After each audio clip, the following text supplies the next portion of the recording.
নজর রাখবো পরবর্তী সংবাদে। বিনা প্রতিদ্বন্দ্বিতায় জয়ী হয়েছে বিজেপির প্রতিনিধিরা। অবশ্য 5 জন প্রতিনিধি বিনা প্রতিদ্বন্দ্বিতায় জয়ী হয়েছে এবং তাদের মধ্যে রয়েছে 3 জন পুরুষ, পাশাপাশি 2 জন মহিলা রয়েছে। প্রসঙ্গ যখন প্যাক্স নির্বাচন, সেই জায়গায় দাঁড়িয়ে নমিনেশন জমা দিয়েছিল কার্যত বিজেপির প্রতিনিধিরা এবং সেই জায়গা থেকে বিনা প্রতিদ্বন্দ্বিতায় জয়ী হয়েছে এই 5 জন প্রতিনিধি এবং বিরোধী কোনো প্রতিদ্বন্দ্বী না থাকায় কিন্তু সহজেই এই নির্বাচন কার্যত জয়ী হয়েছে 5 জন প্রতিনিধিরা। এবং যে বিষয় জানা গেছে, শিলঘাটি প্রাইমারি এগ্রিকালচার কোঅপারেটিভ সোসাইটি প্যাক্সের নির্বাচন ঘোষণা করেছিল অবশ্য 3/3/2025 এবং নমিনেশনের শেষ তারিখই ছিল 7/3/2025 এবং নমিনেশনে সাবমিট করেন বিজেপির পক্ষ থেকে 5 জন প্রতিনিধি।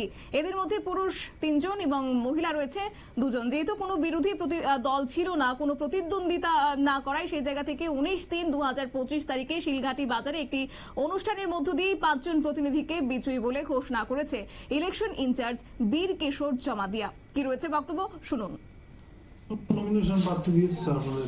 আমরা এই নমিনেশন পেপার থেকে বলছি, আমি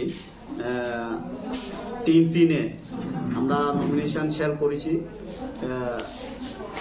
এমনি বোর্ড অফ ডাইরেক্টরের 5 জনের প্রার্থী এবং 5 জনেই নমিনেশন পেপারটা সেল হয়েছে ওই দিনে 3/3/2025 এবং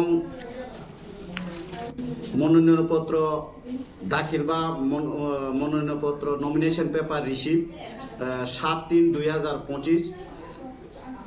ওই দিনেই আমরা নমিনেশন পেপার 5 জন প্রার্থীদের 5 জনেই নমিনেশন পেপারটা রিসিভ করছি। কোনো অন্য প্রার্থী বা কোনো নমিনেশন পেপার সেল যায়নি বলেই ওই দিনে আমরা 5টা নমিনেশন পেপারটা রিসিভ করেছি এবং ওই দিনেই আমরা 7/3/2025 ওই দিনেই আমরা ওই 5টা নমিনেশন পেপার রিসিভ করার পর উক্ত নমিনেশন পেপারগুলো আমরা বৈধ পরীক্ষা বলেই ঘোষণাও করেছি। 5টা নমিনেশন যে দেওয়া হয়েছে সেটা কোন পার্টি থেকে দেওয়া হয়েছে? এটা সব দিয়ে বিজেপি প্রার্থী। আপনাদের আজকে যে প্রোগ্রামটা করা হচ্ছে সেই প্রোগ্রামটার মধ্যে তাদেরকে আজকে কি ঘোষিত করা হয়েছে? হ্যাঁ, ঘোষিত করা হয়েছে। এরপরে আমরা রুল অনুসারে বা ক্যালেন্ডার অনুসারে আমরা সব দিয়ে প্রসেসিং করেছি। করার পরে আমরা আজকে 19/3/2025 সকাল 9টা হইতে ইলেকশন হওয়ার কথা, কিন্তু কোনো প্রার্থী প্রতিদ্বন্দ্বিতা না থাকায় আমরা উক্ত 5 জন বিজেপির প্রার্থীকে আমি শ্রী বীর কিশোর জমাতিয়া ইলেকশন অফিসার হিসাবে তাদেরকে 5 বছরের জন্য বোর্ড অফ ডাইরেক্টরে নির্বাচিত বলে ঘোষণা করছি। যে 5 জন নির্বাচিত হয়েছে তাদের মধ্যে কি পুরান কোনো প্রার্থী ছিলেন? হ্যাঁ, প্রার্থী ছিলেন, 2 জন প্রার্থী ছিলেন। কে কে ছিলেন? নক্ষত্র জমাতিয়া এবং সুরজনী জমাতিয়া। আর আপনাদের এই শিলঘাটি ফ্যাক্সের মধ্যে কতজন শেয়ার রয়েছে এখানে? এখানে টোটাল শেয়ার রয়েছে 1600। আপনাদের এই ইলেকশন যখন হওয়ার কথা ছিল সেখানে কি তখন কি শেয়ার কি বেড়েছিল না আগের শেয়ারই ছিল? আগের শেয়ারই ছিল, বেড়েছে না, শেয়ার আগের ছিল। এই 5 বছরে, বিগত 5 বছরে কতটা শেয়ার বেড়েছিল আপনাদের? 5 বছরের শেয়ার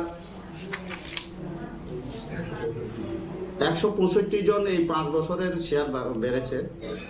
আর আজকে যে 5 জন প্রার্থী আপনারা নির্বাচিত করেছেন তাদের মধ্যে মহিলা কতজন রয়েছে? মহিলা 2 জন, এসটি 1 জন এবং এইচসি 1 জন। 3 জন, বাকি 3 জন পুরুষ। 3 জন, বাকি 3 জন পুরুষ। এর মধ্যে 1 জন মাইনরিটি আছে। আপনারা শুনলেন ইলেকশন ইনচার্জ বীর কিশোর জমাতিয়ার বক্তব্য। অবশ্য আজকের এই অনুষ্ঠানে উপস্থিত ছিলেন 33 কাকরাবন শালগড়া বিধানসভা কেন্দ্রের বিধায়ক জিতেন মজুমদার, মন্ডল প্রেসিডেন্ট বিশ্বজিৎ সরকার, ভাইস প্রেসিডেন্ট প্রণব দাস সহ শিলঘাটি প্রাইমারি এগ্রিকালচার কোঅপারেটিভ সোসাইটির প্যাক্স লিমিটেডের ইলেকশন ইনচার্জ কার্যত কিশোর জমাতিয়া সহ অন্যান্যরা। নিয়ে নিচ্ছে ছোট্ট একটি বিজ্ঞাপন বিরতি, সঙ্গে থাকুন।